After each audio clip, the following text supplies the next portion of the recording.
सबसे बड़ा दुर्भाग्य है, आप काम कितना मर्जी करवा लो, कितना विकास कर लो, उसके नाम पर वोट नहीं मिलेगा सर। ठीक है, आपको इस बात को समझना पड़ेगा। भाजपा पूछ लेता ना, आपने काम के नाम पर वोट दिया? नहीं, ऐसा कुछ नहीं। काम के नाम पर दिया कि समाजवादी पार्टी पसंद है? सिर्फ समाजवादी पार्टी मुझे पसंद है, काम तो फिलहाल मोदी जी काम नहीं करती रही है, वोट नहीं मिलता कुछ मोदी जी ने काम किया? जो काम उधर से मिलता रहा है हम लोगों को अखिलेश की तरफ से, वो काम मुझे नहीं मिल पाया। जैसे 5 काम, जैसे कि हर चीज में क्वालिटी रही है। जैसे कि टेबलेट में इन लोगों ने फोन बांटे, जो क्वालिटी इसकी कमजोर, मतलब इसकी वो क्वालिटी नहीं रही, उसकी क्वालिटी जो रही है फोन बांटे। हाँ, अच्छा, और क्या बांटे? फोन इन्होंने बांटे। नहीं, इनको पता है कौन वो कह रहे हैं, भाजपा ने बांटे। तो समाजवादी पार्टी ने काम नहीं किया? अखिलेश ने वो दिया, क्या बोलते हैं, लैपटॉप दिया। अच्छा, वो मोबाइल से लैपटॉप आ गया इसलिए आपने उनको वोट दिया? नहीं, कुछ ऐसा नहीं। राशन मिला आप लोगों को? जी बिल्कुल मिल रहा है। आवास मिला? जी मिला। आयुष्मान कार्ड है? हाँ है। तो फिर वोट नहीं दिया?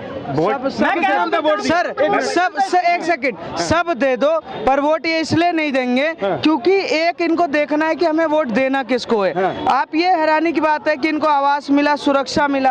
आज उत्तर प्रदेश में यही भाई खड़े हैं, आप इनसे पूछ लीजिए कि उत्तर प्रदेश की कानून व्यवस्था कैसी है। अखिलेश यादव के टाइम पे दंगे होते थे, लुटेरे वहाँ पर घूमते थे, भ्रष्टाचारी घूमते थे, दंगाई घूमते थे, वहाँ के बड़े बड़े क्या नाम है, अतीक अहमद जैसे लोग दंगे फैला रहे थे, विकास दुबे जैसे लोग ये काम कर रहे थे, उन लोगों को योगी आदित्यनाथ ने खत्म किया, आपके परिवार को सुरक्षित किया। अगर किसी के परिवार को सुरक्षा दे और वो अगर व्यक्ति वोट ना दे तो ये सर, इससे बड़ा दोगलापन हो ही नहीं सकता कि इससे बड़ा कोई भ्रष्टाचार, इससे बड़ा कोई दोगलापन इसलिए नहीं हो सकता क्योंकि ये देखते हैं कि सरिया कौन लागू करने वाला है, कौन बचाने वाला है।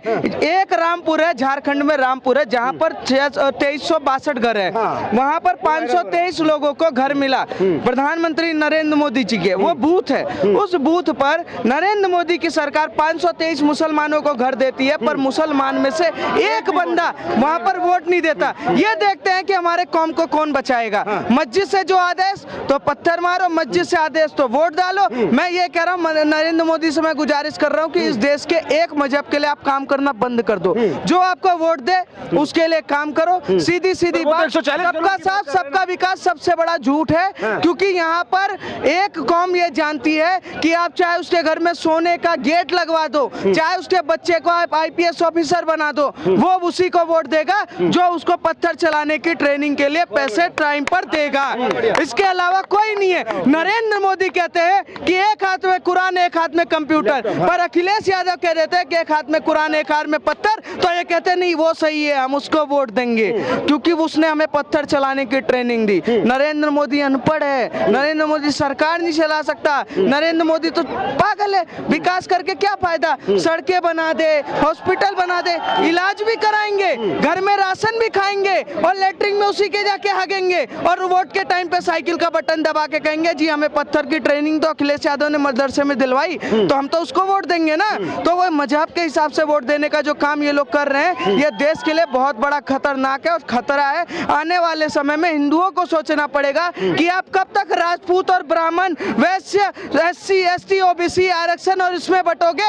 आपको सोचना पड़ेगा कि आपके सामने ही वो बंदा किसी और को वोट दे रहा, पूरा घर लेने के बाद, पूरा राशन लेने के बाद, पूरा सब सुविधा लेने के बाद भी वो वोट उसी को दे रहा है जो सरिया की बात कर रहा है, जो मुस्लिम पर्सनल लॉ वोट की बात करता है, जो वक्फ बोर्ड की बात करता है। ऐसे लोगों का बाइकआउट करना ही जरूरी है इस देश के लिए। अर्थव्यवस्था के लिए सबसे बड़े कलंक अगर कोई है तो ये ऊंचे पैजामे और टोपी, इसके अलावा कोई नहीं। अभी तो वो कह के भी गए कि मुझे सब कुछ मिला पर मुझे सपा पसंद थी, मैंने वो वोट दिया। पसंद क्या, आप जीजा थोड़ी ना चुन रहे हो कि तुम्हें पसंद था चुन लिया, तुम्हें विकास पर जो वोट देना था ना। तो इस सोच को बदलना पड़ेगा, इस देश के हिंदुओं को सोचना पड़ेगा कि हम बटे तो कहीं ना कहीं कटे।